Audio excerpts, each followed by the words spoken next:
नमस्कार दोस्तों। चलिए, आज मैं आपको बताऊंगा कि यूपीएससी प्रीलिम्स 2023 के लिए आधुनिक काल से कौन-कौन से टॉपिक सबसे ज़्यादा महत्वपूर्ण हैं और कैसे आप इन्हें तैयार करें। इससे पहले मैं एक छोटी-सी बात आपको बता देता हूं कि इस वीडियो से पहले जितने सब्जेक्ट्स, जितने टॉपिक्स कवर किए गए हैं, उनकी एक अलग से प्लेलिस्ट बनाई गई है। आप जाके वहां से भी बचे हुए टॉपिक्स कवर कर सकते हैं और अगर आपने पहले से भी देखा होगा, तो भी वहाँ बार-बार जाके देखिए ताकि आपका रिवीजन अच्छे से हो सके। और दूसरी बात यह है कि इन सभी टॉपिक्स को हम कंप्लीटली कवर कर रहे हैं फुल वीडियो के रूप में। बहुत जल्दी सारी चीज़ें कवर हो जाएंगी और इसकी पीडीएफ नोट तो ऑलरेडी आपको दी जा चुकी है। पीडीएफ नोट चाहिए तो कमेंट बॉक्स में जाइए, वहाँ पे सारी जानकारी मिल जाएगी। चलिए, अब सीधे पॉइंट पे आते हैं। पहला टॉपिक क्या है? पहला टॉपिक है भारत में सुधार आंदोलन। ये सुधार आंदोलन किस तरह का आप समझ रहे हैं? जैसे राजा राम मोहन राय और उसके आगे आप देखेंगे बहुत सारे सामाजिक आंदोलन हुए, कई सारे संगठन बनाए गए। मैं उन्हीं की बात कर रहा हूँ। यहाँ से अक्सर प्रश्न पूछे जाते हैं, आप इन्हें कैसे तैयार करेंगे? अगर आपने नोट ली होगी तो आपको पता होगा कि उसमें मैंने कैसे नोट को लिखा है। एक तरह से जहाँ ज़रूरत पड़ी है विस्तार से लिखा है, जहाँ पे सिर्फ तथ्यों की ज़रूरत है वहाँ शार्ट में मैंने लिख दिया है। लेकिन अगर आपके पास नोट नहीं है, आप किताब से पढ़ रहे हैं, तो भी आप ध्यान रखिए कि भारत में सुधार आंदोलनों का एक लेवल ये है, एक लेयर ऐसा है जहाँ पे इसके नेचर को लेके क्वेश्चन पूछा जा सकता है। ओवरऑल कि ये सुधार आंदोलन किस नेचर के थे, उनका जो प्रभाव था समाज में कितना हुआ, कितना नहीं हुआ, इस तरह से ऊपर ऊपर। लेकिन सबसे ज़्यादा क्वेश्चंस आते हैं इसके बाद सेकेंड लेयर में, और वो क्या है कि अलग अलग संस्थाएं बनी, अलग अलग आप देखें मिशन चले, बहुत सारे व्यक्ति, फेमस व्यक्ति तो आप पढ़ेंगे, उन्होंने अपना योगदान दिया। इनको लेकर प्रश्न पूछे जाते हैं। आप देखेंगे महात्मा गांधी ने कई सारे ऐसे संगठन बनाए थे और वहाँ से भी क्वेश्चन पूछ लिए गए। राजा राम मोहन राय का नाम मैंने लिया, अम्बेडकर जी का नाम है, और भी लोग हैं, दादा भाई नौरोजी हैं। इसके अलावा ढेर सारे नाम हैं, लेकिन सब नहीं महत्वपूर्ण है। आप अगर आपके पास स्पेक्ट्रम है या कोई भी किताब है, तो उसमें से जो महत्वपूर्ण है एग्ज़ाम के हिसाब से, मैंने इसके बारे में भी बात की है और इसकी फुल वीडियो तो आएगी ही। पहले भी मैंने इस टॉपिक को कवर किया है, तो आप उस वीडियो को देख लेंगे चैनल पे तो पता चल जाएगा। तो कहने का मतलब ये है कि अगर इसे आप तैयार करना चाहते हैं तो एक ऊपर ऊपर एक मोटा मोटा आइडिया लगा लीजिए कि किस नेचर के थे। उसके बाद आप देखिए कौन कौन से संगठन बने, किस व्यक्ति ने शुरू किया, उस संगठन का मकसद क्या था और कब स्थापना हुई, इसका ध्यान रखेंगे। और कुछ किताबें, कुछ मैगजीन्स प्रकाशित की गई, वो देख लीजिए। बस इतना देख लेंगे, ये टॉपिक तैयार हो जाएगा, बहुत महत्वपूर्ण है। इसके बाद आगे बढ़ते हैं। ये ऐसा टॉपिक है जिसको मैं कह सकता हूँ कि शायद ही कोई साल ऐसा बीत जाए जब इस टॉपिक से क्वेश्चन ना आए।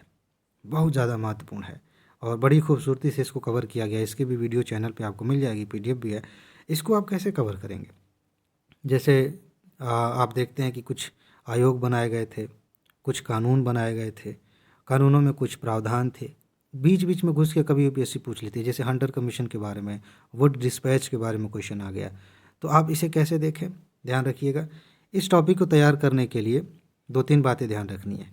कुछ व्यक्ति हुए हैं, आप देखेंगे कि कुछ अंग्रेज भी थे, कुछ इंडियन भी थे, उन्होंने अपने व्यक्तिगत स्तर पे कुछ प्रयास किए थे, ठीक है, और उन प्रयासों पे क्वेश्चन पूछे जाते हैं, उसे आप ध्यान में रखेंगे। इसके बाद दूसरी लेयर आती है कि उस समय की जो सरकार थी, औपनिवेशिक सरकार थी, और उसने कुछ कानून बनाए, कुछ आयोग लेके आई, और आयोग का की क्या सिफारिश थी, उस पे क्वेश्चन्स आते हैं, उन्हें आप देख लेंगे। बस इन दो चीज़ों को आपने देखा, आपका काम हो गया। और इस दौरान जो प्रयास किए गए थे, ध्यान से एक चीज़ देख लीजिएगा, उसमें क्या है ना, डेट डेट बहुत महत्वपूर्ण है ताकि आप आगे पीछे एडजस्ट कर सकें। इतिहास में सबसे इम्पोर्टेंट बात ये होती है कि आप चीज़ों को ठीक जगह पर रख पाएंगे, मैं डेट की बात कर रहा हूँ, तभी उन्हें समझ पाएंगे, अच्छे से याद कर पाएंगे। तो डेट भी आप याद रखेंगे। डेट मतलब एग्जैक्टली नहीं कि किस तारीख को, सन, जैसे वुड डिस्पैच कब आया, हंटर कमीशन कब आया, सैडलर आयोग कब आया, इस तरह से इनका सन याद रखिएगा। और हो सके थोड़ा सा और तथ्य याद करने का मन करे तो सैडलर आयोग जब आया तो उस समय गवर्नर जनरल या वायसराय कौन था, वो देख लेंगे तो काम हो जाएगा। इसके बाद देखिए प्रमुख आंदोलन और विद्रोह, ये मैंने एक लिस्ट बनाई है, आप कोई किताब पढ़ते होंगे वहाँ से भी लिस्ट बना लीजिएगा। जैसे कुछ आंदोलन छोटे छोटे हुए, जैसे मोपला विद्रोह हुआ या इसी तरह से कोल विद्रोह हुआ, उन आंदोलनों को इस तरह से आप तैयार कर लीजिए कि इस सन में आंदोलन हुआ, इस व्यक्ति ने नेतृत्व किया, यहाँ पर ये आंदोलन चला। बस ये 3 चीज़ें आपने याद कर ली, इस तरह से लिस्ट बना लिया, ये टॉपिक आपका तैयार हो जाएगा। कभी कभी कोई लाइन लिख के उसमें एक तथ्य पूछ लिया जाता है, कभी कभी सीधा सीधा मिलान करने के लिए पूछ लिया जाता है, इसलिए इम्पॉर्टेंट है, इसको ध्यान रखिएगा। आगे बढ़ते हैं, ये बहुत महत्वपूर्ण है। आप देखेंगे यूपीएससी का क्वेश्चन पेपर उठा के तो अक्सर ऐसे क्वेश्चन आते हैं कि ये समाचार पत्र, ये किताब किस व्यक्ति ने लिखा था, या फिर घुमा फिरा के कि किताब किसी और ने लिखा था, किसी और व्यक्ति का नाम लेके कह दिया जाए कि यह किताब इन्होंने लिखा था, इन्होंने प्रकाशित किया था, ये मैगज़ीन, ये समाचार पत्र। तो इसकी भी एक लिस्ट आपके पास होनी चाहिए महत्वपूर्ण किताबों और पत्रिकाओं की, उसे आप तैयार कर लीजिए। बस ये फैक्चुअल है, इसे याद रखना है। और आजकल एक धारणा बहुत अच्छे से तोड़ रही है यूपीएससी। बहुत सारे लोगों को ये भ्रम रहता है कि यूपीएससी तथ्य नहीं पूछती। ज़रा ध्यान से 2022 का, 21 का, 20 का पेपर उठा कर देखिए, बड़ी खूबसूरती से तथ्य पूछे जाते हैं। कंसेप्ट तो पढ़ना ही है, बेसिक तो आपको समझना ही है, लेकिन तथ्यों को इग्नोर करके आप सोचते हैं कि प्री निकल जाएगा, तो आप भूल कर रहे हैं। आप इन चीज़ों को अच्छे से तैयार करिए। इसके बाद पुस्तकें, स्वतंत्रता आंदोलन के दौरान कौन कौन सी किताबें लिखी गई थी, बेसिकली जो मैंने अभी ऊपर बताया ना, उसी का एक सब पार्ट ये है। इसको भी आप एक लिस्ट बना के तैयार कर लीजिए, यहाँ से भी खूब क्वेश्चंस आते हैं। इसके बाद देखिए, ये सारी चीज़ें मैं कवर कर रहा हूँ, टेंशन नहीं लेना। अगर आप खुद से नहीं कर पा रहे हैं तो नोट भी है और वीडियो भी इसकी आ रही हैं, तो परेशान नहीं होना। एक टॉपिक है कांग्रेस के प्रमुख अधिवेशन।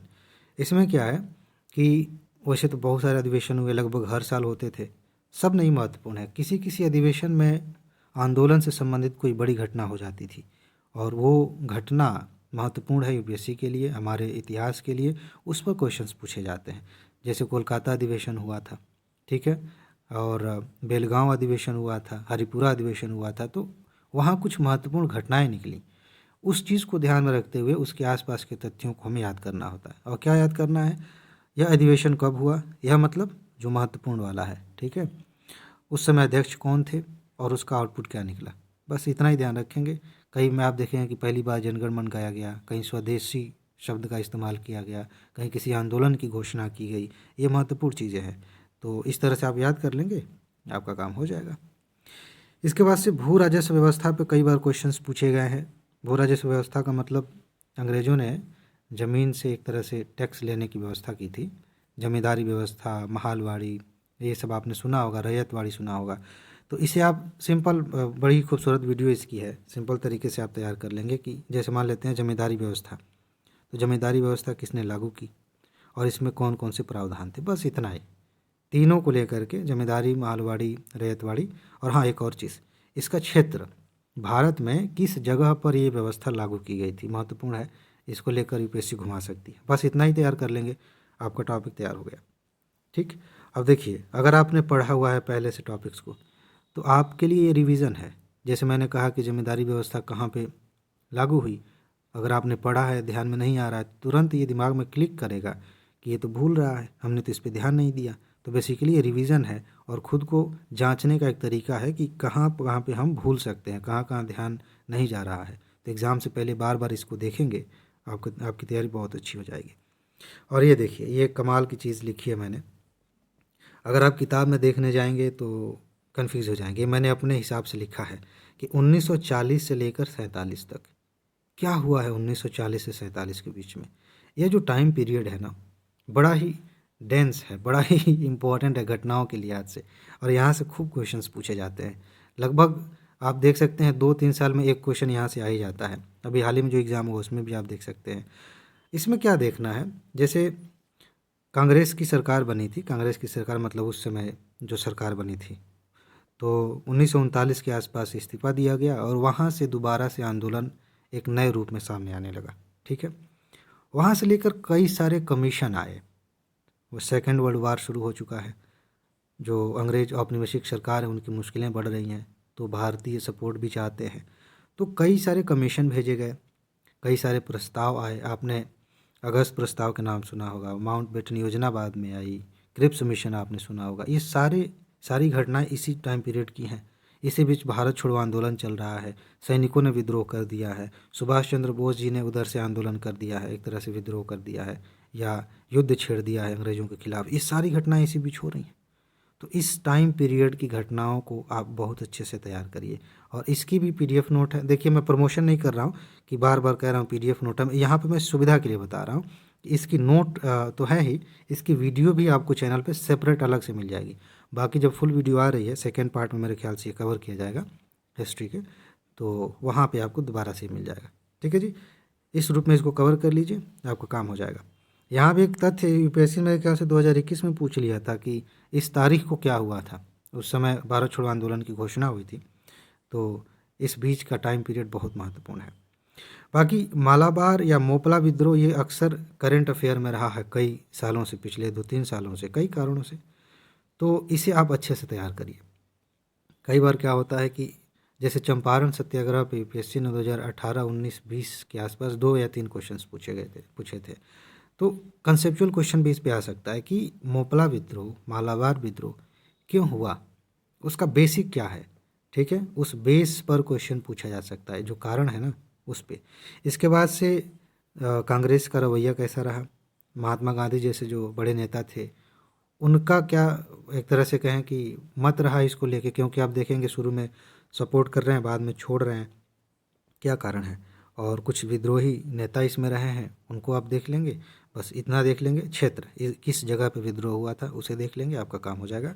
एक छोटा सा टॉपिक है लेकिन महत्वपूर्ण है। ये देखिए, इतिहास के सेक्शन में हर साल 1 या 2 प्रश्न ऐसे आते हैं जो किसी व्यक्ति के बारे में होते हैं। और किसी व्यक्ति से मेरा मतलब है महत्वपूर्ण ऐतिहासिक पर्सनालिटी, जैसे सुभाष चंद्र बोस, महात्मा गांधी, अंबेडकर साहब, ऐसे ही बहुत सारे। और कई बार करंट अफेयर में ऐसे लोगों का नाम आता है जिनको हम सामान्य तौर पर लेके चलते हैं कि हाँ ठीक है विद्रोह हुआ था और ये लीडर थे, लेकिन करंट में उनकी चर्चा ज़्यादा होती है, तो वहाँ से क्वेश्चन पूछा जा सकता है। फिलहाल सुभाष चंद्र बोस बहुत महत्वपूर्ण है, कई कारणों से महत्वपूर्ण है। इन्हें आप कई तरीके से मतलब देखेंगे। पहली बात ये कि कांग्रेस की अधिवेशन से जुड़े हुए तथ्य कौन से हैं वो एक बार देख लीजिए। जब ये देश छोड़कर बाहर गए थे और अंग्रेज़ों के खिलाफ युद्ध करने की तैयारी कर रहे थे, ख़ासतौर से सिंगापुर जब आए, उस समय इन्होंने क्या किया, आज़ाद हिंद सरकार के बारे में थोड़ा सा आप जानेंगे। ठीक है ना, किस तरह से उन्होंने गठन किया था सेना का, उसके बारे में जानेंगे। इन्होंने जवाहरलाल नेहरू के साथ मिलकर जो काम किया था, इनकी जो सोच थी उस पर देखिए। कुछ संगठन इन्होंने बनाए थे, फॉरवर्ड ब्लॉक, उससे पहले कई सारे संगठन बनाए थे, इसे आप देख लीजिए। इनसे संबंधित जो तथ्य महत्वपूर्ण देख लेंगे, आपका काम हो जाएगा और मेंस में भी काम आएगा। ठीक है जी, महत्वपूर्ण टॉपिक है। आगे चलते हैं। ये एक थोड़ा सा अलग तरह का टॉपिक है, अंग्रेज़ों की आर्थिक नीतियाँ। इस पे क्वेश्चंस यूपीएससी बड़े ही एक तरह से कहें कि ऊपर से देखते हुए क्वेश्चन बनाती है। इसको समझ पा रहे हैं आप क्या कह रहा हूँ मैं? जैसे मान लीजिए कि आप किसी खेत में खड़े हैं, तो खेत में जब नीचे खड़े हैं तो आपको आसपास की फसलें दिखाई दे रही हैं खड़ी खड़ी, लेकिन खेत से कल्पना करिए कि आप और ऊपर चले गए और ऊपर चले गए, तो या तो ये हरियाली, अगर हरी फसल है तो, या सरसों का खेत है, फूल है, तो ये पीला पीला दिखाई देगा। अब यहाँ से देखने के बाद आपको क्या दिखता है? ऐसे ही अर्थव्यवस्था को थोड़ा दूर से जाकर देखेंगे, तब आपको समझ में आएगा कि मोटे तौर पर कौन कौन सी चीज़ें थी। बेसिक ग्राउंड लेवल पे जो असर होगा वो तभी समझ में आएगा जब आप ऊपर से देखते हुए नीचे आएंगे। तो ऊपर से आर्थिक नीतियों को देखने का मतलब ये हुआ कि अंग्रेज़ों ने हमारे बाज़ार से, यानी कि इंडियन जो मार्केट था, उससे मैक्सिमम लाभ लेने के लिए कौन कौन से तरीके अपनाए, कब कब।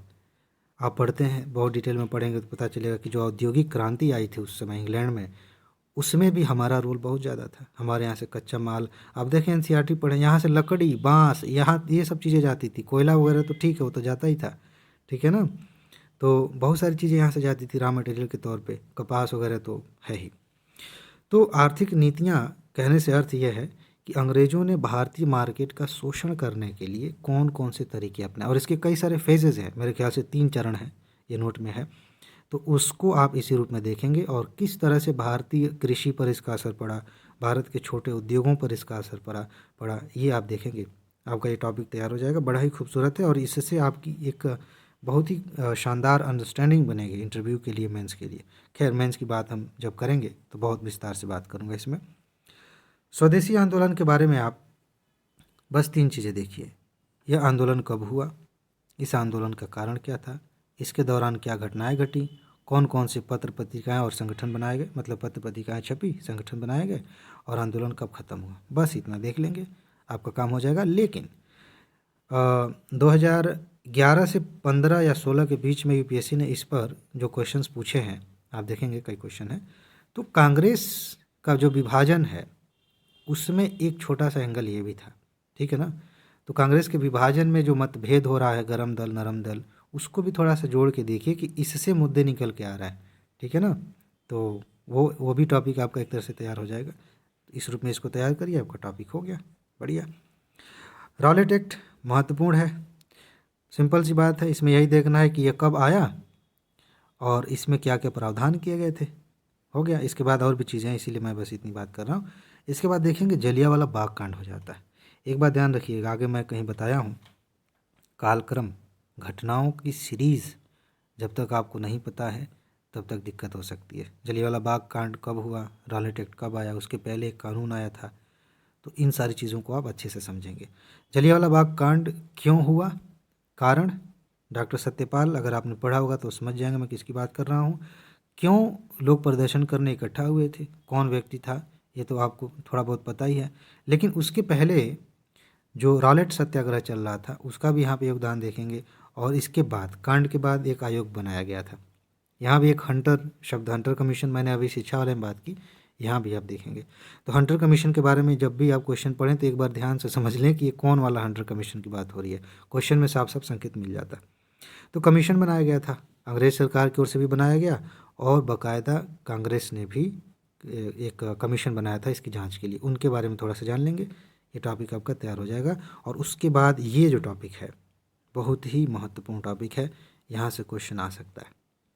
खिलाफत और असहयोग आंदोलन कहाँ कहाँ से शुरुआत हुई, खिलाफत की कारण क्या था, असहयोग की शुरुआत का आइडिया कैसे आया गांधी जी के दिमाग में उसका, और इसको कैसे उन्होंने साथ में जोड़ा, और आगे चलकर कब तक ये लोग आगे चले, कब तक आंदोलन चला और कैसे ये समाप्त हुआ। उस कैसे समाप्त हुआ से मतलब मेरा ये है कि चौरी चौरा कांड के बारे में भी आपको पढ़ना होगा, महत्वपूर्ण टॉपिक है। बस इतना ही देख लेंगे, आपका काम हो जाएगा। हाँ, यहाँ पे कुछ व्यक्तियों से क्वेश्चन आ सकते हैं, कुछ प्रमुख व्यक्ति हैं इतिहास में जो इस आंदोलन से जुड़े थे, उन्हें आप एक बार देख लेंगे। ख़ासतौर से खिलाफत के जो नेता थे उन्हें भी आप देखेंगे और यहाँ भी आप देख लीजिएगा। यहाँ कांग्रेस का जो अधिवेशन हुआ था, तो अधिवेशन में इन आंदोलनों से संबंधित क्या प्रस्ताव पारित किए गए, एक बार समझ लीजिएगा, तैयारी हो जाएगी। एक मिनट, ये क्या हो गया, हाँ जी। तो नेक्स्ट टॉपिक है क्रांतिकारी आंदोलन। क्रांतिकारी आंदोलनों को कई तरीके से देखने की ज़रूरत है, यहाँ से घुमा फिरा के क्वेश्चन आते हैं। एक एंगल बनता है क्रांतिकारी आंदोलनों का भारत से बाहर, जैसे गदर आंदोलन चला था, या फिर और भी आप देखेंगे कई सारी संस्थाएं खुली गई थी इंग्लैंड में, अमेरिका में, वहाँ से क्वेश्चन पूछा जाता है। बाकी भारत में आप देखेंगे तो एक फेज़ है जब बंगाल का विभाजन हो रहा है, उस समय के आसपास से लेकर के और लगभग जो है 1915 फर्स्ट वर्ल्ड वार शुरू होने तक आप मान सकते हैं, ठीक है, उसके आसपास तक का है। इसके बाद दूसरा फेज शुरू होता है असहयोग आंदोलन वापस लेने के बाद, जिसमें आप भगत सिंह, चंद्रशेखर आज़ाद को हाईलाइट रूप में देखेंगे। तो इन दोनों फेज़ों को आप ध्यान से देखें और तैयारी करें। बाकी इसके बाद आगे भी है, भारत छोड़ो आंदोलन के टाइम पे भी आप देखेंगे कि क्रांतिकारी टाइप के आंदोलन भी हो रहे थे, हिंसाएं भी हुई, तो वो तो है ही। लेकिन मोटे तौर पे ये तीन चीज़ें हैं। इसमें क्या देखना है, सबसे ज़्यादा महत्वपूर्ण बात यह है कि आप ये देखिए कि क्रांतिकारी संगठन कहाँ कहाँ बनाए गए थे। कहाँ मतलब बाकायदा, कौन बम्बई की तरफ, कौन कलकत्ता की तरफ, उस समय बम्बई ही बोलते थे, कलकत्ता ही बोलते थे, ठीक है। और कौन से आंदोलन उत्तर प्रदेश पंजाब के आसपास हैं इधर, ठीक है ना, कौन कौन से व्यक्ति इनसे जुड़े हुए हैं, और इन्होंने बाकायदा अपने आंदोलन को प्रचारित करने के लिए मैगजीन्स निकाली, किताबें लिखी, और कौन कौन से व्यक्ति जुड़े हुए थे तो आपको पता होना चाहिए। बस इसी रूप में फैक्चुअल तरीके से आप इसे तैयार करेंगे, आपकी तैयारी बहुत अच्छी हो जाएगी। अंग्रेज़ों ने कई बार दमन करने के लिए कहीं कहीं पे ऐसे तरीके अपनाए, बहुत ज़्यादा भयानक हिंसा, जेल में डाला गया, फांसी दी गई, उन चीज़ों को थोड़ा सा आप ध्यान रखें। वो तो आप ध्यान में रख ही लेंगे, जब पढ़ेंगे ना तो क्लाइमेक्स सीन में तो वही दिखेगा। बाकी एक लिस्ट मैंने आपको दी है, ये किसान आंदोलनों का, बहुत महत्वपूर्ण है। किसान आंदोलन को आप कैसे देखेंगे, सबसे पहले एक इमेज बनाइए कि किसान आंदोलन शुरुआत क्यों हुई इसकी, क्या कारण है। तो आप लिंक पाएंगे, जो मैंने अभी औद्योगिक आर्थिक नीतियों की बात की थी, अलग अलग फेजेस में उन्होंने अपनाए, उससे इसका संबंध सीधा सीधा दिखेगा कि किसानों के पास क्या समस्याएं आ रही हैं। इसके बाद आपको दिखेगा बागान मालिकों की जो एक तरह से कहें तानाशाही कह सकते हैं, मनमानी कह सकते हैं, या उनके द्वारा किया गया शोषण। तो ये सारे कारण दिखेंगे और इनका भी फेज़ है, चरण है। 1857 के पहले की के किसान आंदोलन अलग तरीके से थे। 1857 की क्रांति के बाद जैसे नील आंदोलन वगैरह हुआ, बाद में आप तेभागा आंदोलन, तेलंगाना आंदोलन तक आते हैं, ये सब आप देखेंगे। तो अलग अलग फेज़ में अलग अलग तरह के आंदोलन हुए। उसमें से कुछ आंदोलन मेरे ख्याल से 10 से कम ही आंदोलन होंगे, उनको आप अच्छे से तैयार कर लीजिए और उन्हें आप अच्छे से बार बार देखते रहा करिए। क्योंकि क्या है ना कि इस आंदोलन में, जैसे आंदोलन कई सारे हैं, इनमें कई सारे कॉमन होंगे। जैसे मैंने विद्रोह की बात की थी ऊपर, तो कई सारे ऐसे विद्रोह हैं जो किसान आंदोलन के रूप में थे, ठीक है। उनको अलग अलग सेपरेट करना, किसी एक कैटेगरी में रखना बड़ा मुश्किल हो जाएगा। तो आप इस रूप में भी देखेंगे, इनको बार बार देखते रहेंगे तो नाम, कौन कौन कौन सी गतिविधियाँ की गई, कौन सी जगहों पे आंदोलन हुए, ये धीरे धीरे दिमाग में बैठ जाएगा। बस इसमें इतना ही। आगे बढ़ते हैं। श्रमिक वर्ग का आंदोलन, यह एक ऐसा टॉपिक है जिसको कई लोग पकड़ नहीं पाते हैं। इसके लिए थोड़ा सा बहुत पैनी नज़र बना के रखने की ज़रूरत होती है, लेकिन आप पकड़ लेंगे, मैं बता रहा हूँ। देखिए, हमारे यहाँ जो एक तरह से कहें उद्योग लगने शुरू हुए, धीरे धीरे उसमें रोज़गार के लिए लोग जाने लगे। बाद में क्या हुआ कि श्रमिकों का बहुत अधिक शोषण होने लगा। आप औद्योगिक क्रांति पढ़ेंगे यूरोप की, तो वहाँ साफ साफ दिखेगा कि किस तरह से श्रमिकों का शोषण होता था, कैसे उनको दयनीय दशाओं में रहना पड़ता था। लगभग वैसी दशाएं, पूरी तरह से तो नहीं कहेंगे, लेकिन लगभग वैसी दशाएं हमारे यहाँ भी थी। अलग अलग श्रमिक, अब ये श्रमिक सिर्फ उद्योग वाले नहीं, जैसे चाय के बागान हैं वहाँ भी हो सकते हैं, नील के बागान हैं वहाँ भी हो सकते हैं, नील की खेती होती थी। तो श्रमिक आंदोलन अलग अलग तरीके से उभरे हैं। लेकिन साम्यवाद, समाजवाद का प्रभाव 1920 का जो दशक है, आप मान लीजिए 1925 के आगे या उसके थोड़ा और 1923 के आसपास से, वहाँ से लेकर के आगे आप आज़ादी के पहले तक भी देखेंगे, तो उस समय कई सारे संगठन बने श्रमिक वर्ग को टारगेट करते हुए, ठीक है, टारगेट करते हुए नहीं, उनको साथ लेते हुए उनके हित में काम करने के लिए। और उससे संबंधित आप देखेंगे कई सारे व्यक्ति भी आएंगे, कांग्रेस में भी थे और अलग अलग रूप में जो है उन्होंने सपोर्ट किया।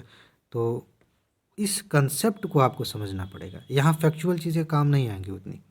हाँ, एटक एक संस्था बनी थी, उससे आप थोड़ा सा देख लेंगे। कुछ और संस्थाएं जो मैंने नोट में दी हैं थोड़ा सा देख लेंगे, लेकिन इस टॉपिक को आप कंसेप्चुअली समझिए कि मामला क्या था, क्यों श्रमिकों ने आंदोलन किया, क्योंकि इसको हम इग्नोर कर देते हैं और आने वाले समय में ये टॉपिक और महत्वपूर्ण होगा। क्यों? क्योंकि अभी का जो समय चल रहा है वर्तमान में, पूरी दुनिया में, भारत में तो है ही, पूरी दुनिया में देखेंगे तो कैपिटलिज्म बड़ी तेज़ी से बढ़ रहा है। जो देश अपने आप को समाजवादी कहते हैं वो भी इससे अछूते नहीं हैं। और जो कैपिटलिस्ट मार्केट होता है, जो कंट्री होती है, वहाँ पर ज़्यादा मुनाफे के चक्कर में बड़ी कंपनियों में जो मैनेजमेंट के लेवल पर बैठे हैं, जो बड़े अधिकारी हैं, वो ज़्यादातर अपने फ़ायदे के बारे में सोचते हैं। छोटे जो रोज़गार के लिए लोग लगे हैं, जो श्रमिक वर्ग है, उन पर कम ध्यान दिया जाता है। ये मुद्दे अभी भी बने हुए हैं, धीरे धीरे और तेज़ हो रहे हैं, अलग अलग रूप में आंदोलन आएंगे। तो इस वजह से बैक में जाके आप इतिहास में देखेंगे तो श्रमिक वर्ग का आंदोलन फिर महत्वपूर्ण हो जाएगा। तो यूपीएससी जानना चाहेगी कि क्या आपने इतिहास को इस रूप में देखा है, तब महत्वपूर्ण है। बाकी मेंस में भी यहाँ से क्वेश्चंस आए हैं। आगे चलते हैं। भारत छोड़ो आंदोलन, इसमें बस 2-3 बातें ध्यान रखनी है। आंदोलन की शुरुआत किस तरीके से हुई, ठीक है, गांधी जी को क्या एक तरह से कह दिया कि ठीक है आप अपने हिसाब से शुरू करिए। तो वो उस दिन क्या हुआ था, समिति बनी थी और घोषणा हुई, उसको थोड़ा देखेंगे। इसका नेचर कैसा था, बाकी आंदोलनों की तुलना में कौन कौन सी घटनाएं हुई और कौन कौन से व्यक्ति थे। आप देखेंगे यहाँ पे कई सारे व्यक्ति अंडरग्राउंड होकर काम कर रहे थे, रेडियो से जो है पर्चे बांट रहे थे, बहुत सारे काम। उसमें कई ऐसे नेता उभर के आए जो आज़ादी के बाद भी राजनीति में सक्रिय रहे और बहुत उनका नाम हुआ। तो यहाँ आप उनको भी देखेंगे, इस रूप में भी क्वेश्चन आता है, ठीक है। तो भारत छोड़ो आंदोलन को आप ऐसे ही देखेंगे, आपका ये टॉपिक तैयार हो जाएगा। सविनय अवज्ञा आंदोलन पे खूब क्वेश्चन आते हैं। इसके कई आयाम हैं, या यूँ कहें कि इसके कई पार्ट्स हैं। जैसे सविनय अवज्ञा आंदोलन शुरू होने से पहले गांधी जी ने अंग्रेज़ों के सामने मांग रखी थी। वो मांगे क्या थी, वहाँ से क्वेश्चन आ सकता है। पहली बात। दूसरी बात यह है कि इसमें दांडी मार्च आप देखेंगे, दांडी मार्च पे सेपरेट क्वेश्चन बन सकता है। तीसरी बात यह है कि यह आंदोलन देश के अलग अलग हिस्सों में अलग अलग रूप में चला। जहाँ पे समुद्री किनारा है वहाँ पे नमक तोड़वा मतलब नमक बना के कानून तोड़ा गया। जहाँ समुद्री किनारा नहीं है, अब जैसे मध्य प्रदेश में आप रह रहे हैं, उत्तर प्रदेश में है, बिहार में है, तो कहाँ नमक बनाने जाएंगे। तो यहाँ पे कुछ और कानून थे, उनका उल्लंघन किया गया। इस रूप में मिलान करने के लिए पूछा जा सकता है, सेंटेंस बना के पूछा जा सकता है, ध्यान रखिएगा। एक चीज़ और है, जैसे आप पढ़ेंगे कि केरला में, तमिलनाडु में, यहाँ कौन कौन से व्यक्ति इस आंदोलन का नेतृत्व कर रहे थे। ठीक है, उधर देखेंगे आप, इधर पाकिस्तान की साइड में, उस समय तो पाकिस्तान बना नहीं था, तो उधर भी आंदोलन चल रहा था। किस रूप में चल रहा था, कौन व्यक्ति महत्वपूर्ण थे जो इसका नेतृत्व कर रहे थे, इस रूप में भी आप इसे देखेंगे, काम हो जाएगा। इसके बाद आता है गांधी इरविन समझौता। पिछली बार एक क्वेश्चन आया था, पिछली बार कहने का मतलब मेरे ख्याल से 2020 में या 19 में, ऐसे 20 में ही आया था शायद। तो सविनय अवज्ञा आंदोलन पे क्वेश्चन था, लेकिन ट्रांसलेशन हिंदी में गड़बड़ कर दिया गया था। और वो मुद्दा ये था कि गांधी इरविन समझौता जो हुआ था, तो उसमें कौन कौन सी बातें थी, उस पर क्वेश्चन आया था। उसे भी आप ध्यान रखें, क्योंकि उसी के बाद आंदोलन वापस लिया गया था। ठीक है ना, तो इसे आप तैयार करेंगे इस रूप में, ये मेंस के लिए भी इम्पॉर्टेंट है। इसके बाद चलिए आगे बढ़ते हैं। ये एक लिस्ट आपके पास होनी चाहिए पूरे मॉडर्न हिस्ट्री को समझने के लिए। ये इकलौता टॉपिक बहुत काम करेगा।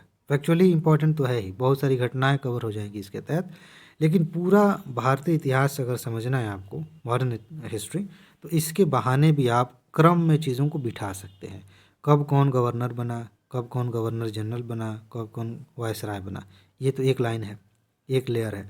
लेकिन इस व्यक्ति के दौरान जो, मतलब जिस मान लेते हैं कि माउंट बेटन था, ठीक, खैर तो बहुत बाद में है, कैनिंग थे, कैनिंग को पकड़ लीजिए, तो कैनिंग के समय में कौन सी महत्वपूर्ण घटनाएं घटी हैं जिन्हें हम आज भी याद करते हैं, जिन्हें इतिहास में दर्ज किया गया है। इस तरह से आप देखेंगे ये टॉपिक आपको बहुत मदद पहुंचाएगा। जितनी सारी चीज़ें हम पढ़ रहे हैं ना, जो भी आंदोलन पढ़ रहे हैं, जो भी घटनाएं पढ़ रहे हैं, उस समय कोई ना कोई गवर्नर जनरल रहा होगा, कोई ना कोई वायसराय रहा होगा। ठीक है ना, ये आज़ादी तक चला है। तो उस बहाने भी आप चीज़ों को सिस्टमेटिक तरीके से रख सकते हैं। आप इसी रूप में इसे देखिए, कब कौन बना, उसके समय कौन सा कानून आया, कौन सा आंदोलन हुआ, कौन सी घटनाएं घटी, और आपका तैयार हो जाएगा। ठीक है, चलिए। अंबेडकर सर्किट एक करंट अफेयर का टॉपिक है, और इसे आप जो है अच्छे से तैयार करिए, आपकी मैगजीन में मिल जाएगा। और इसी बहाने अंबेडकर साहब के बारे में पढ़िएगा कि इन्होंने कौन, देखिए इनके बारे में अगर आपको प्री के लिए तैयार करना है तो सिर्फ सब कुछ छोड़ दीजिए, सिर्फ 2-3 बातें ध्यान रखिए। इन्होंने कौन से संगठन बनाए थे, कौन सी पत्रिका निकाली थी, और कौन सी किताबें लिखी थी। अगर आपने सिर्फ इतना पढ़ लिया तो प्री के लिए बहुत सारी चीज़ें आपकी तैयार हो जाएंगी। इसी के आसपास से ज़्यादा क्वेश्चंस आते हैं। बाकी मेंस के लिए इनकी आइडियोलॉजी क्या थी जाति व्यवस्था को लेके, और गांधी जी से मतभेद किस मुद्दे पर था, वो मेंस के लिए आप तैयार कर सकते हैं। ठीक है ना, तो ये हो गया। बाकी इस सर्किट में क्या है, करंट अफेयर में तो है ही, आप उसको पढ़ सकते हैं। भगत सिंह, भगत सिंह के बारे में आपको क्या पढ़ना है, सिंपल सी बात है, इनका ज़्यादा जीवन परिचय पढ़ने की ज़रूरत नहीं है। इन्होंने कौन कौन से आंदोलन में भाग लिया, कौन सा संगठन इन्होंने बनाया, और इन्होंने जो लिखा है, जो पत्र प्रकाशित किए या किताबें लिखी, बहुत महत्वपूर्ण है, उन्हें आप अच्छे से ध्यान रखिएगा। टाइम पीरियड आपको पता होना चाहिए अच्छे से। ठीक है ना, किस केस में इनको गिरफ्तार किया गया था, क्या क्या मामले चले थे, उसे भी आप ध्यान रखेंगे, तो ये हो जाएगा। बाकी इसमें ज़्यादा वो नहीं करना है। अंग्रेजी शासन का प्रसार, प्रमुख युद्ध अगर आप देखेंगे तो ये बहुत बड़ा टॉपिक है, क्योंकि पुर्तगालियों से भी झगड़े हुए थे, फ्रेंच जो थे उनसे भी झगड़े हुए, युद्ध हुए। बाकी जो इंडियन, इधर आप देखेंगे कि टीपू सुल्तान और उनके पिताजी, इनके साथ भी लड़ाई हुई, बाद में बंगाल में भी लड़ाई हुई, बर्मा से युद्ध हुआ, नेपाल से युद्ध हुआ, अफ़गानिस्तान से हुआ, पंजाब से, तो ऐसे तो बहुत सारे युद्ध हैं। लेकिन यहाँ मैं आपको फ़िलहाल ये बताऊँ कि 2 चीज़ों पर इस समय फोकस करिए। एक युद्ध जो अंग्रेज़ों का फ्रेंच के साथ हुआ था, ठीक है, और एक युद्ध जो टीपू सुल्तान और हैदर अली के साथ हुआ था। एक नहीं, इनकी एक सीरीज़ है, प्रथम द्वितीय तृतीय इस टाइप का। तो बस इन 2 घटनाओं पे आप ज़्यादा फोकस करिए, इस बार यहाँ से क्वेश्चन आने की ज़्यादा संभावना है। बाकी अगर आपके पास समय है तो बक्सर की लड़ाई को एक बार ध्यान से देख लीजिएगा, बक्सर की लड़ाई, उससे पहले प्लासी के युद्ध को देख लीजिएगा, और आपका काम हो जाएगा। उससे ज़्यादा नहीं पढ़ना, इसमें बहुत सारे युद्धों के बीच में नहीं पढ़ना। ठीक है ना, चलिए आगे बढ़ते हैं। आचार्य विनोबा भावे के बारे में आप पढ़ लीजिए, थोड़ा सा पढ़ना है इसके बारे में, इनके बारे में कि इन्होंने क्या किया समाज के लिए। थोड़ा सा बीच में आचार्य यहाँ से वो होना चाहिए, कोई बात नहीं। तो इन्होंने सामाजिक योगदान क्या दिया है, इन्होंने कौन सी किताबें लिखी हैं, बस 2 बातें आप ध्यान रखेंगे, ये टॉपिक तैयार हो जाएगा, ज़्यादा नहीं। हाँ, इनके बारे में कुछ और तथ्य नोट में आपको मिल दिए गए हैं, उन्हें भी ध्यान में रखिएगा। श्री अरबिंदो के बारे में इंटरेस्टिंग चीज़ें आपको पता चलेंगी कि एक समय में एक क्रांतिकारी थे, बाद में इनका मूड बदल गया, आध्यात्मिक हो गए। तो इनकी जो फिलॉसफी है उस पर भी एक संभावना बनती है क्वेश्चन आने की। लेकिन उससे भी ज़्यादा इंपॉर्टेंट अगर कहा जाए तो इनकी जो भूमिका है स्वतंत्रता आंदोलन में, चाहे किसी भी रूप में हो, आंदोलन का, किसी आंदोलन का सपोर्ट करना हो, कोई स्टेटमेंट इनके आप देखेंगे वहाँ पे इतिहास में, और इसके अलावा इन्होंने कुछ लिखा है तो वहाँ से क्वेश्चन आ सकते हैं। इस रूप में आप इन्हें तैयार करेंगे। इसके बाद ये चर्चा में है, इनसे क्वेश्चन आ सकता है कि अल्लूरी सीताराम राजू, इन्हें इतिहास में हम क्यों जानते हैं, कई सारे लोगों को नहीं पता होगा। ठीक है, ये किस आंदोलन से जुड़े हुए थे, इतना आप जान लेंगे, इन्होंने क्या किया था, बस इतना ही बेसिक से जानकारी है। क्योंकि कई बार यूपीएससी बेसिक को ही आधार बना के सेंटेंस बनाती है, वही हमें नहीं पता होता है, फिर हम गड़बड़ कर देते हैं। तो इनके बारे में थोड़ा सा जानना है कि ये क्यों हम इनको जान रहे हैं, क्या आंदोलन हुआ था, और इनका टाइम पीरियड आप जान लीजिए, काम हो जाएगा। आचार्य प्रफुल्ल चंद्र राय, इन पर क्वेश्चन पहले भी आए हैं, खासतौर से ध्यान रखिएगा इन्होंने कौन सी किताब लिखी थी। ठीक है, बाकी थोड़ा सा इनके जीवन के बारे में जान जाएंगे तो उसी बहाने स्वतंत्रता आंदोलन में इनकी भूमिका आपको पता चल जाएगी। ठीक है ना, ये महत्वपूर्ण है। लेकिन इसके बाद से राजा राम मोहन राय, बहुत ही ज़्यादा महत्वपूर्ण सामाजिक सुधार आंदोलन आप पढ़ेंगे तो वहाँ मैंने बताया है, अलग से भी आपको पढ़ना चाहिए। तो इनके बारे में सबसे पहले यही जानिए कि इनका टाइम पीरियड क्या है, उसके बाद जानिए कि इन्होंने कौन कौन सी संस्थाएं बनाई, इसके अलावा कौन सी किताबें इन्होंने लिखी और कौन सी पत्रिकाएं प्रकाशित की। बस ये इतना जान लेंगे। इन्होंने जो संस्थाएं बनाई थीं उनका एक तरह से कहें कि उनकी फ़िलासफ़ी क्या थी, उसके सेंटर में क्या विचारधारा थी, उसे आप देख लेंगे, आपका काम हो जाएगा। इसके बाद गोपाल कृष्ण गोखले, यहाँ से भी बहुत क्वेश्चन आए हैं। सेम बात, इंडियन इकोनॉमी और अंग्रेज़ों की जो दृष्टि है इंडियन इकोनॉमी को लेकर उस समय, उस पर इनके क्या विचार थे। और इन्होंने एक किताब लिखी है, वहाँ से कई बार क्वेश्चंस पूछे गए हैं। वो किताब का नाम क्या है, उसमें कौन सी बात इन्होंने बताई है, ये चीज़ ध्यान रखेंगे। बाकी गांधी जी के संदर्भ में इनको आप एक बार देख लेंगे, स्वतंत्रता आंदोलन के संदर्भ में थोड़ा सा देख लीजिए तो आपको समझ में आ जाएगा। लेकिन जो किताबें इन्होंने लिखी है उसके संदर्भ में क्वेश्चन ज़्यादा पूछे गए हैं, उसे आप याद रखेंगे कि इनकी सोच कैसी थी। ठीक है, आगे चलते हैं। चंपारण, अहमदाबाद और खेड़ा, ये 3 आंदोलन जो है गांधी जी के शुरुआती चरणों के आंदोलन, शुरुआती मतलब जैसे वो आए अफ्रीका से, साउथ अफ्रीका से भारत में सक्रिय रूप से जब आंदोलन में शामिल हुए तो जो शुरुआत उन्होंने चंपारण से की, फिर अहमदाबाद में जो हड़ताल हुई थी, फिर खेड़ा आंदोलन हुआ था। इन तीनों के बारे में थोड़ा थोड़ा आप जानिए। चंपारण से कई क्वेश्चंस लगातार आए हैं, खेड़ा आंदोलन पे भी आया है, अहमदाबाद का भी ध्यान नहीं आ रहा, शायद आया ही होगा। लेकिन इन तीनों को आप पहले तो ये भी देख लीजिए कि कहीं ऐसा तो नहीं कि आगे पीछे मैंने लिखा है। कई बार ऐसा होता है कि तीनों में से कौन सी घटना पहले घटी थी, खेड़ा आंदोलन पहले हुआ था कि अहमदाबाद की चंपारण आंदोलन, इसे देख लेंगे। इनमें बेस क्या था, कारण क्या थे आंदोलनों के, आंदोलन किस रूप में सफल हुआ या असफल हुआ, ये देख लेंगे। और इन आंदोलनों से जो व्यक्ति जुड़े हुए हैं वहाँ से भी क्वेश्चन पूछ लिया जाता है।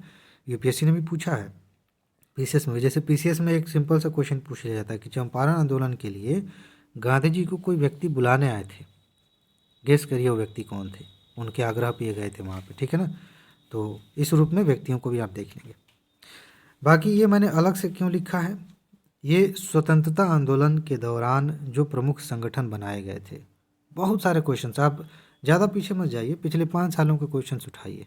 ठीक है, 5 सालों में लगभग 4 साल के या 5 साल में आपको कहीं ना कहीं दिख जाएंगे ऐसे क्वेश्चंस जहाँ पे प्रमुख संगठनों से प्रश्न बने हैं। कभी डायरेक्ट, जैसे कि ये संगठन किसने बनाया था, या फिर गांधी जी ने निम्नलिखित में से कौन से संगठन बनाया था, या किसी और व्यक्ति का नाम लेके, या फिर कभी इनडायरेक्ट तरीके से पूरा सेंटेंस बना के सही या गलत सेंटेंस लिख के ऐसे पूछ लिया जाता है। तो आप एक लिस्ट बनाइए ऐसे, और लिस्ट बना करके संगठन का नाम और किस व्यक्ति ने इसकी स्थापना की और कब स्थापना की, ऐसे याद कर लीजिए, आपका काम हो जाएगा। ठीक है, चलिए आगे बढ़ते हैं। सांप्रदायिक घोषणा पत्र और पूना समझौता बहुत महत्वपूर्ण है ये, 1932 के आसपास की बात है। तो आपको पता करना पड़ेगा कि ये घोषणा किसने की थी। सांप्रदायिक घोषणा, कम्युनल अवार्ड बोलते हैं उसको। उसमें क्या बातें थीं, वहाँ से क्वेश्चन पूछे जाते हैं। मतलब क्या प्रावधान थे। गांधी जी को बात बुरी लग गई, क्यों ऐसा हुआ, गांधी जी क्या देख के किस बात को लेकर के नाराज़ हो गए और उन्हें भविष्य में खतरा दिखने लगा। ठीक है। और इस बात को लेकर के अंबेडकर साहब की क्या सोच थी, कैसे कन्फ्लिक्ट हुआ। बाद में जो घटना हुआ पूना समझौता किस मुद्दे पे हुआ, इस पे अक्सर क्वेश्चंस बनते हैं। और पूना समझौते में कौन सी बातें मानी गई, किन बातों को लेकर सहमति बनी, ये आप देख लीजिए, आपका टॉपिक तैयार हो जाएगा। ओके, चलिए आगे बढ़ते हैं। Simon commission. साइमन कमीशन का बैकग्राउंड आप देखिए। 1919 में जो कानून बना था, उसी कानून में एक प्रावधान किया गया था, मैंने वीडियो में बताया भी है, कि 10-10 साल पे एक कमीशन बनेगा जो देखेगा कि ये कानून ढंग से काम कर रहा है कि नहीं। ठीक है ना। लेकिन आप पढ़ेंगे तो पता चलेगा कि किसी खास कारण से इसको थोड़ा पहले ही बनाया गया। तो साइमन कमीशन किस मकसद से बनाया गया था, क्यों इसका विरोध हो रहा था। ठीक है ना। और इसके विरोध स्वरूप भी कई सारी चीज़ें हुई हैं, मेरे ख्याल से उसका टॉपिक मैंने आगे लिया है। तो क्यों विरोध हो रहा था, उस कारण को आप समझेंगे। और साइमन कमीशन ने अपनी रिकमेंडेशन दी थी। आप ध्यान से समझेंगे तो पता चलेगा कि गोलमेज सम्मेलन का जो बेस है, जो आधार है, वही साइमन कमीशन की रिपोर्ट है। ठीक है ना। तो वो क्या रिकमेंडेशंस थी उसे आप देख लीजिए, वहाँ से क्वेश्चन आते हैं। बस आगे देखिए। हाँ, नेहरू रिपोर्ट उसी के एक तरह से कहें कि प्रतिक्रिया स्वरूप थी। ये नेहरू रिपोर्ट क्या थी, बेसिकली साइमन कमीशन आप पढ़ेंगे पता चलेगा कि भारतीय कोई मेंबर था नहीं, तो भारतीयों ने सोचा कि हमें क्या समझ रखे हो कि हम अपने लिए कानून नहीं बना सकते। तो बाकायदा नेहरू रिपोर्ट में बहुत सारी बातें थी। बहुत महत्वपूर्ण है ये रिपोर्ट। इसमें कौन कौन से प्रावधान थे इसे आप देखेंगे। साथ ही साथ आप ये भी देखिए कि इस रिपोर्ट से भारत के यहाँ तक कि कांग्रेस के अंदर के भी कुछ लोग संतुष्ट नहीं थे, जिनमें से जवाहरलाल नेहरू, सुभाष चंद्र बोस, और इन्होंने असहमति जताई और साथ ही एक संगठन भी बना लिया था। उस संगठन का नाम क्या है, वहाँ से क्वेश्चन पूछा जा सकता है, ध्यान रखिएगा। और जो मेन बात है वो यही है कि नेहरू रिपोर्ट कब आई, कौन कौन व्यक्ति इसमें शामिल थे और क्या क्या प्रावधान किए गए थे इसमें। ठीक है। इसके प्रतिक्रिया स्वरूप मोहम्मद अली जिन्ना ने भी अपनी बात रखी थी अंग्रेजों के सामने। वो क्या बात थी, थोड़ा एक बार उसको भी देख लीजिएगा। आगे देखिए, 1857 की क्रांति मेंस के लिए तो बहुत ही ज़्यादा महत्वपूर्ण है। प्री में भी क्वेश्चंस आते हैं। प्री में देखिए कई सारे लेयर्स हैं। देखिए सीधा अगर मैं बात करूं कि 1857 की क्रांति पे कहाँ से क्वेश्चन आ सकता है, तो सबसे मेन क्वेश्चन यही है, मेंस के लिए भी है, प्री के लिए, कि जब क्रांति खत्म हो गई या इसका दमन कर दिया गया, उसके बाद क्या बदलाव आए। उसके बाद हमारे देश में जो औपनिवेशिक शासन था उसके तहत क्या परिवर्तन किए गए, ये सबसे ज़्यादा इम्पॉर्टेंट है। क्योंकि हम क्या है ना, टॉपिक पढ़ेंगे तो शुरुआत वहाँ से करेंगे कि इसका बैकग्राउंड कैसे बन रहा था, कौन कौन से कारण बीच में काम कर रहे थे, राजनीतिक कारण, आर्थिक कारण, सैन्य कारण, फिर तत्कालिक कारण। तो बाकायदा वो एक लंबा सा स्क्रिप्ट है और उसको पढ़ते पढ़ते लास्ट में आते हैं कि ये देखो दमन हो गया। तो हमें ऐसा लगता है कि हो गया दमन, क्रांति खत्म हो गई, टॉपिक खत्म हो गया। ऐसा नहीं है। क्वेश्चन के लिहाज से सबसे ज़्यादा महत्वपूर्ण बात यह है कि जब ये क्रांति या आंदोलन या विद्रोह समाप्त हो गया, उसके बाद क्या बदलाव किए गए, इस पर कई बार क्वेश्चन आए, मेंस में भी, प्री में भी क्वेश्चन आए। तो अगर प्राथमिकता देखी जाए तो ये सबसे पहले आप रखिए। उसके बाद आप थोड़ा फैक्चुअल होकर देखिए कि किस जगह पे कौन नेतृत्व कर रहा था। जैसे कि आप देखें कई सारी पर्सनालिटीज़ हैं, कई सारे लोग हैं, तो अलग अलग जगहों पे इस आंदोलन का नेतृत्व कर रहे थे, उसे आप मिला लीजिएगा। मिलान करने के लिए क्वेश्चन आता है। और कई जगहों पे स्थानीय सरकारें भी बनी थी, कुछ फेमस हैं 2-3, उन्हें आप देख लेंगे कि लोगों ने क्रांति करके वहाँ से अंग्रेजों को मार के भगा दिया था और खुद की सरकार बना ली थी। ठीक है। तो बस इतना देख लेंगे। बाकी कारण क्या है वो तो आप नॉर्मली पढ़ ही लेंगे, बेसिक है, तो वो आप थोड़ा सा देखेंगे। लेकिन क्वेश्चन के लिहाज से ये 2-3 बातें ज़्यादा महत्वपूर्ण है। बाकी ये मैंने ऐसे ही लिखा है एक बार नज़र दौड़ाने के लिए, उतना महत्वपूर्ण नहीं है। बस एक बार आइडिया लग जाए कि जो यूरोपीय आ रहे हैं, सिर्फ अंग्रेज़ तो आया नहीं भारत में, पुर्तगाली आए थे और भी आए थे, तो उन्होंने कुछ एक तरह से कहें फैक्ट्रियाँ बनाई थी भारत में, पहले पहले किलेबंदी शुरू की वहाँ से। तो बस एक बार इस तथ्य को देख लीजिए कि कौन शक्ति कब आई, उस क्रम में कब किसने कहाँ पे फैक्ट्री बनाई, उतना देख लीजिए। और कुछ थोड़ा थोड़ा तथ्य आप देख लेंगे, ज़्यादा महत्वपूर्ण नहीं है ये, बेसिक बेसिक तथ्य, नहीं तो बहुत लेंदी हो जाएगा। ठीक है। एक बार बस नज़र दौड़ाने के लिए लिया है कि आप इसको देख लेंगे, यहाँ से काम हो जाएगा। बाकी ये भी है, इसमें क्या है, कुछ समितियाँ बनाई गई थी। जैसे अकाल आए थे जब हमारे यहाँ भारत में, तो अकाल से निपटने के लिए, उसकी जांच के लिए, कई बार आर्थिक व्यवस्था की जांच के लिए अंग्रेज़ों ने समितियां बनाई थी। उसकी लिस्ट आपको मिल जाएगी उसमें। स्पेक्ट्रम की किताब आपके पास होगी तो लास्ट में, लास्ट पेजेस में ये मिसलेनियस टाइप का लिखा हुआ है, वहाँ पे आपको मिल जाएगा। वहाँ से आप इसको तैयार कर सकते हैं। इसके बाद से प्रमुख कानून, यहाँ मैं उसी चीज़ को बताऊँगा। देखिए, वायसराय और गवर्नर जनरल वगैरह पढ़ेंगे तो बहुत सारे महत्वपूर्ण कानून वहाँ पे आपको दिख जाएंगे, जैसे कि सती प्रथा को ख़त्म करने के लिए कानून बनाया गया था और भी सारी चीज़ें। लेकिन इसके अलावा एक लिस्ट जो स्पेक्ट्रम में है, अगर आप स्पेक्ट्रम नहीं पढ़ते हैं तो कोई दबाव नहीं है, आप किसी और किताब से पढ़ते होंगे, वहाँ भी ये चीज़ें मिल जाएंगी, ठीक है ना। तो ऐसा नहीं है कि मैं रिकमेंड कर रहा हूँ कि आपको वही पढ़ना चाहिए, कहीं भी मिले। प्रमुख कानून बने हैं 4 5 6 कानून होंगे, उनको एक बार देख लीजिए, क्योंकि इस पर भी क्वेश्चन आते हैं। अब कानून में क्या प्रावधान थे, बेसिकली वही है, कब कानून बना, क्या प्रावधान था, एक एक लाइन की बात है, याद कर लेंगे। ये थोड़ा सा समझने वाली बात है, और समझने के साथ साथ थोड़ा एक दो नाम आपको याद रख लेने हैं कि गरम दल और नरम दल की विचारधारा क्या थी। कांग्रेस में आगे चल के आप देखेंगे कि गरम दल नरम दल स्पष्ट हो गया, कांग्रेस में विभाजन हो गया। तो बेसिकली ऐसा नहीं है, कुछ जो लोग नहीं पढ़ते हैं, कम पढ़े होते हैं इसको, इतिहास को, उन्हें ये लगता है कि गरम दल का मतलब क्रांतिकारी आंदोलन वाले लोग, नरम दल का मतलब जो है जो प्यार से रिक्वेस्ट कर रहा है। ऐसा नहीं है। ये जो गरम दल वाले हैं ये भी उस टाइप के क्रांतिकारी नहीं है कि एक तरह से हिंसा को प्रमोट करें। ये भी अहिंसक हैं, ये भी अहिंसक हैं। बात बस इतनी है कि इनका तरीका अलग है। ये सोचते हैं कि हम प्यार से लेटर लिख देते हैं सरकार को, वो अपना, हम इस पर विचार करेंगे, आराम से धीरे धीरे हमारे हाथ में सत्ता आएगी, एक एक करके हम लेंगे। गरम दल वाले कहते हैं कि नहीं नहीं नहीं, ऐसे नहीं, हम आंदोलन करेंगे, धरना देंगे, कानूनों का उल्लंघन करेंगे। बात तब उनको समझ में आएगी। समझ रहे हैं ना। तो ये कंफ्यूज नहीं होना कि गरम दल का मतलब हिंसा को प्रमोट कर रहे थे। हाँ, कुछ ऐसे एलिगेशन लगाए गए थे तिलक साहब पे कि इन्होंने एक हिंसा को प्रमोट किया था और इसलिए इनको जेल भी हुई थी, वो अलग बात है। लेकिन जब आप दोनों में अंतर पढ़ेंगे तो इस बात का ध्यान रखिएगा। और क्या क्या बेसिक चीज़ें हैं, किस चीज़ को लेकर मतभेद था, वो देखते हुए दो दो तीन तीन नाम मेन मेन जो है कि गरम दल को, जैसे कि लाल बाल पाल आप बचपन से पढ़ते होंगे, ठीक है, ये कौन लोग हैं, किस दल में आएंगे, और नरम दल में जो बच गए उन्हें एक बार देख लीजिए, ठीक है। तो इस रूप में थोड़ा सा आप समझ लेंगे, आपका हो जाएगा काम।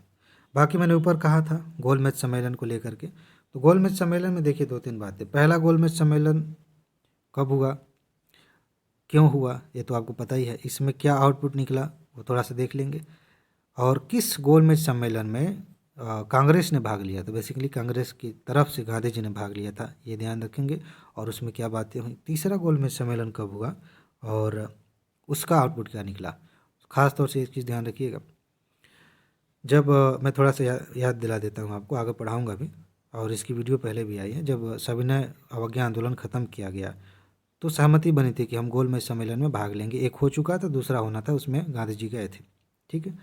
तो वो हुआ नहीं। उसके बाद से दोबारा से असहमति बन गई इनकी और दोबारा से सविनय अवज्ञा शुरू हुआ। तो थोड़ा सा उसको एक बार फिर से देख लेंगे इसी बहाने, सविनय अवज्ञा को, ठीक है। बाकी चीज़ें आप इसको पढ़ेंगे उसमें। इसके बाद से नेक्स्ट है व्यक्तिगत सत्याग्रह। इंटरेस्टिंग है, इम्पोर्टेंट है। दो बातें, एक पीसीएस में तो बार बार यही पूछा जाता है कि व्यक्तिगत सत्याग्रह में किसे पहला सत्याग्रही चुना गया, किसे दूसरा चुना गया। ये महत्वपूर्ण है और इसी से आपको पता चलेगा कि इसका नेचर क्या था। सत्याग्रही चुना जाता क्या, ऐसा होता था क्या।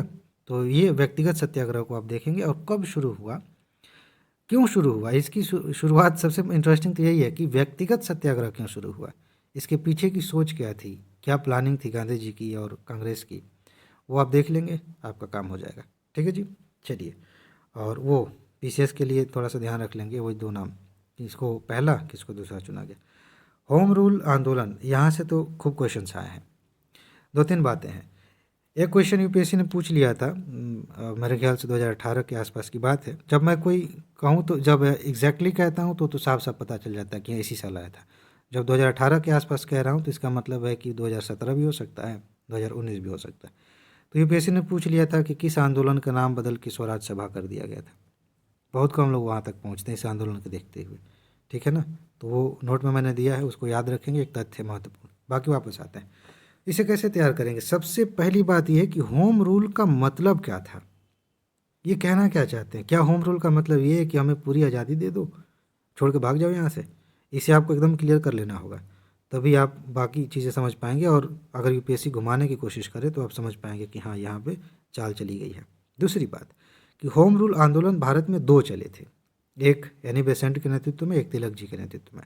तो इनको अलग अलग करके एक बार समझिए कि कौन सा आंदोलन कहाँ पे चला था, वो किस रूप में ठीक था, बेहतर था, एक दूसरे से। बेहतर तो नहीं कहेंगे, तुलना मत करिए एक दूसरे से, दोनों बेहतर थे।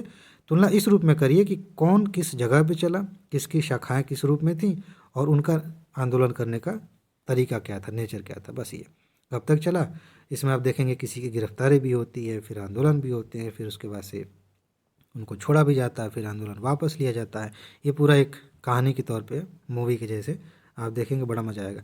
ये अगर आपने इतिहास को फिल्म के जैसे देखना शुरू किया, मूवी के जैसे, तो बड़ा मज़ा आएगा। ये पूरी एक कहानी दिमाग में बस बस जाती है, और चीज़ें जो हुई हैं, घटनाएं ना, वो चलती फिरती मूवी हो जाती हैं, और फिर आपको ज़्यादा याद करना नहीं पड़ता। वैसे आप देखिएगा इसको। बाकी बंगाल विभाजन, मैंने अभी स्वदेशी आंदोलन की बात की थी, बेसिकली इसी का एक बाय प्रोडक्ट है वो, ठीक है ना, ऊपर मैंने बात किया था। तो बंगाल विभाजन को मैंने दोबारा लिया है, इसको समझिए क्यों। पहली बात यह है कि ये विभाजन किया क्यों गया, तर्क क्या था, अंग्रेज़ों ने क्या तर्क दिया था कि हम बंगाल को विभाजित करेंगे, ठीक है। एक चीज़ मैंने यहाँ पे, मेरे ख्याल से यहाँ पे जोड़ा है, लेकिन ये इसका संबंध बहुत अलग है। ये अलग बात है, ये काफ़ी पहले की बात है। जो द्वैध शासन है ना, ये बहुत पहले की बात है। इन दोनों को एक साथ जोड़ के देखेंगे तो फिर दिक्कत होगी। पहले बंगाल विभाजन को समझ लीजिए। बंगाल विभाजन आप देखिए, ये 20वीं शताब्दी में हो रहा है, शुरुआत में 1905 के आसपास, ठीक। तो क्यों हुआ, क्या प्रावधान किए गए, अंग्रेज़ों के क्या तर्क थे, भारतीयों के क्या तर्क थे, किस तरह से आंदोलन, इसके लिए, इसके विरोध में आंदोलन हुआ, ये सारी चीज़ें। ये मैंने इसलिए जोड़ा है द्वैध शासन, कि बंगाल से संबंधित आप देखेंगे बक्सर की जब लड़ाई हुई थी, बहुत पहले की बात है उस समय प्लासी की लड़ाई के बाद बक्सर का युद्ध हुआ था। उसके बाद से वो, उसमें भी बड़ा कहानी है, बड़ा इंटरेस्टिंग है। जब मैं पढ़ाऊँगा आपको बड़ा मज़ा आएगा कि कैसे अंग्रेज़ों ने पहले सोचा कि यहीं के राजाओं के माध्यम से चलाते हैं, फिर लगा कि नहीं, तुमसे नहीं हो पाएगा, हम करते हैं, हमें ज़्यादा पैसा चाहिए, ज़्यादा लाभ चाहिए। तो द्वैध शासन शुरू किया गया था जब बंगाल को कब्जे में लिया गया था। ये द्वैध शासन ना उस द्वैध शासन से अलग है जो 1919 के अधिनियम में आप देखते हैं, 1935 के अधिनियम में देखते हैं। बड़ा इंटरेस्टिंग है, दोनों में अंतर करना बहुत ज़रूरी है, क्योंकि दोनों का ये शब्द दोनों जगह इस्तेमाल होते हैं, तीनों जगह। तो ये वाला द्वैध शासन बंगाल से जुड़ा था, तो मैंने यहाँ पे लिख दिया। इसको पीछे जाके एक बार पढ़ लीजिएगा। अभी मैं युद्ध की बात कर रहा था ऊपर ना, तो मैंने कहा कि उसको देख लीजिएगा, तो उसी में बक्सर की लड़ाई के बाद आपको ये दिखने को मिलेगा। चलिए, अब लास्ट टॉपिक देखते हैं। इसमें का लास्ट टॉपिक है प्रमुख घटनाओं का कालक्रम, जो कि अपने आप में मैं कह रहा हूँ कि पूरी हिस्ट्री है। तो क्या मैं ये कहना चाह रहा हूँ कि एक एक साल आप ऐसे देखिए कि 1900 में क्या हुआ, 1901, 1902, 1903, 1904, ऐसे नहीं, ऐसे नहीं। प्रमुख घटनाओं में प्रमुख पे ज़्यादा जोर दीजिए। और इसमें जैसे आप देख लीजिए कि आपने अभी अभी एक लिस्ट बनाई है कि कांग्रेस के अधिवेशन प्रमुख कौन से हैं, ठीक है। तो मान लेते हैं कि आपने ऐसे ऐसे ऐसे ऐसे ये बना लिया। आपने देखा कि कुछ प्रमुख क्रांतिकारी आंदोलन हुए हैं, उसकी एक लिस्ट आपने बना रखी है यहाँ पर। कुछ सामान्य तौर पे अहिंसक आंदोलन हुए, जैसे सविनय अवज्ञा आंदोलन है, और भी आंदोलन है, उनकी आपने एक लिस्ट बना रखी है, या जहाँ भी पड़ा है तो उसका डेट तो आपको पता है ना। अब इन तीनों को अगर एक साथ आप रखेंगे तो कुछ ऐसा हो जाएगा, ये लाइनें पास पास आ जाएंगी, यानी कि यहाँ पे कोई और घटना थी, ये बीच में ये आ गई, उसके पहले ये, उसके बाद ये, ऐसे करके। तो इस रूप में आप देखिए कि कौन सी घटना कब घटी है, कौन सी घटना पहले, कौन सी घटना बाद में, ये आपके दिमाग में अगर है तो एक क्वेश्चन अनिवार्य रूप से, ध्यान रखिए, अनिवार्य है, ऐसा होता ही है। किसी भी साल का क्वेश्चन उठाकर देखिए, एक क्वेश्चन ऐसा आता ही है जिसमें इन घटनाओं का क्रम आपके दिमाग में होना बहुत ज़रूरी है। उसके बिना ये क्वेश्चन हल करना बड़ा मुश्किल है, वो आप हल कर पाएंगे। और एक क्वेश्चन सुनने में लगता है कि पूरा इतिहास पढ़ेंगे दोबारा से, इसीलिए अलग से दोबारा से कुछ नहीं पढ़ना है। जो आपने पढ़ा उसको थोड़ा सा सिस्टमेटिक कर देना है, और ये सारी चीज़ें हो जाएंगी। आपको ध्यान में आ जाएगा कि अच्छा, जलियांवाला बाग कांड इस समय हुआ था, रॉलेट एक्ट इस समय आया था, सविनय अवज्ञा आंदोलन इस समय हुआ है। उसमें बीच में कहीं अगर घुसा दें कि साइमन कमीशन कब आया था, तो कराची अधिवेशन कब हुआ था, तो गदर आंदोलन कब हुआ, तो ये सारी चीज़ें आपको एक क्रम में जब याद रहेंगी तो बड़ा मज़ा आएगा, बहुत अच्छे से क्वेश्चन आप समझ पाएंगे। ठीक है जी, मेरे ख्याल से ये कंप्लीट हो गया, देख लो एक बार। चलिए, तो ये कंप्लीट हो गया है। एक बात मैं बता दूं कि इसका जो मॉडर्न हिस्ट्री है, इसका पहला पार्ट फुल वीडियो के रूप में आ चुका है। दूसरा पार्ट बहुत जल्दी आएगा जिसमें सारे टॉपिक्स हम कवर कर लेंगे। आप में से बहुत सारे दोस्त ऐसे भी होंगे जो इस वीडियो को देख रहे होंगे काफ़ी बाद, और उस समय हो सकता है कि दूसरा पार्ट भी आ चुका रहे। उसके लिए क्या करना है, आपके लिए एक सुविधा ये रहेगी कि आप नाम याद कर लें IAS PCS मास्टर, और समय समय पर यूट्यूब पे सर्च करते रहें और आके देखते रहें आया कि नहीं, आया कि नहीं। दूसरा ऑप्शन ये है कि आप सब्सक्राइब कर लें, और जब भी वीडियो आएगी तो नोटिफिकेशन पहुंच जाएगा। ठीक है जी, खैर मैं इस पर दबाव नहीं डालता।